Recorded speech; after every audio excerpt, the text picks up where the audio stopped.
Depois aparece a confusão do Bolsonaro na questão da orientação econômica, Previdência, Ministério do Trabalho e tudo mais. O que significa tudo isso daí? Né? Como analisar? Nós devemos analisar que o governo Bolsonaro, por causa disso, é um governo insustentável? Não. O que nós devemos ver é aquilo que o pessoal não queria ver antes, né? O Bolsonaro aparecia assim como um bloco maciço de guerra contra a população. Não, não é assim. É um governo muito contraditório. Para poder funcionar, o governo vai ter que ser capaz de superar essas contradições.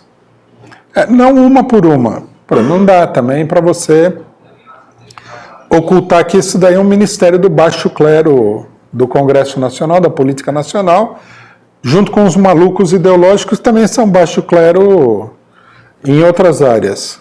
Isso aí não dá para esconder. O problema do governo, o problema-chave, isso que todo mundo teria que se concentrar, é o seguinte: o governo será capaz de dar um curso favorável na economia nacional à burguesia brasileira?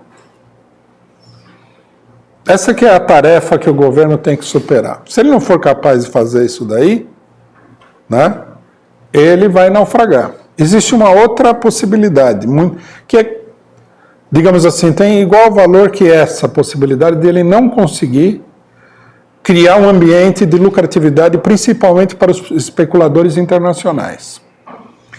Que é o que aconteceu com o Macron. O Macron foi lá para colocar em prática essa política. E atacou duramente a população francesa. Aí a população, né, a corda, em vez de arrebentar por um lado, arrebentou pelo outro. O Bolsonaro ele tem esses dois problemas que ele tem que resolver. Num primeiro momento, ele deveria dar uma saída para a burguesia, ou seja, em primeiro lugar, os grandes especuladores financeiros. Em segundo lugar, ele precisa evitar, né, que a situação de desastre social que ele vai provocar não chegue a um ponto de explosão.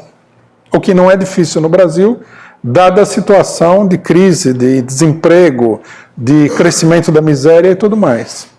Ainda mais que ele está prometendo aí, ele tem todo um plano confuso, você não consegue acompanhar direito o que eles estão pensando, provavelmente eles nem têm uma definição exata, mas eles têm todo um plano de liquidação das mínimas condições de sobrevivência da população, de ataque a setores de classe média, setores de trabalhadores organizados, né? Nós temos aí, primeiro a Previdência, que todo mundo considera que seria o primeiro grande teste dele, né? No caso da Previdência, os bolsonaristas apareceram aí com a proposta de fazer como no Chile, quer dizer, liquidar a Previdência e o cidadão vai comprar um seguro-saúde, de alguma forma, né? No Chile, isso daí está provocando entre os desempregados uma onda de suicídios, né? Então, quer dizer, já não é uma coisa muito alvissareira, vamos dizer assim, né? O Bolsonarinho teve no Chile e elogiou o Pinochet e tudo, né? Infelizmente, o Pinochet escapou, né, da vingança popular graças à esquerda chilena. É a mesma coisa que no Brasil, né? Eles deveriam todos ter pagado pelo que eles fizeram com o povo chileno, que é um crime monstruoso. Bom, se ele colocar em prática esse tipo de planos, atacar a educação em profundidade como se está prevendo, privatizar todas as universidades, quer dizer que no mínimo o pessoal teria que pagar a mensalidade, liquidar uma parte expressiva do sistema de saúde público, isso aí vai levar a uma situação de miséria inacreditável.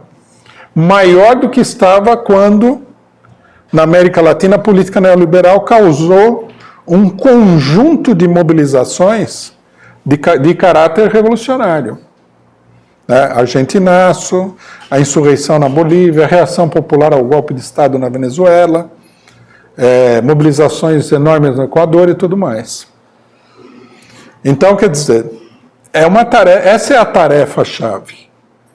Ele precisaria satisfazer o apetite dos especuladores internacionais que estão com a corda no pescoço, né, e dos governos imperialistas também, como a gente vê no caso da França, sem fazer com que o país pegue fogo.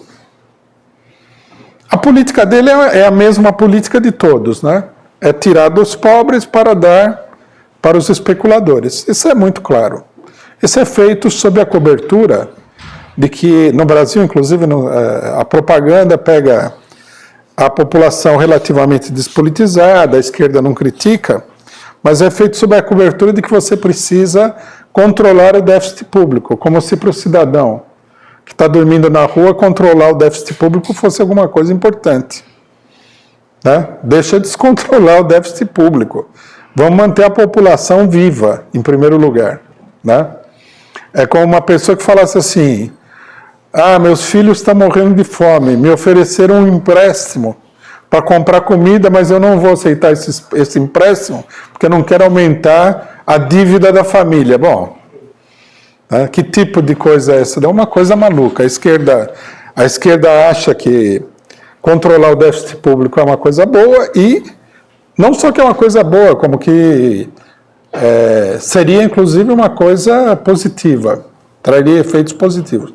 Não, isso aí não vai acontecer. Então, nós temos essa situação, né? E é uma situação muito delicada. Nós temos que ver essa situação do Bolsonaro também do ponto de vista da política internacional.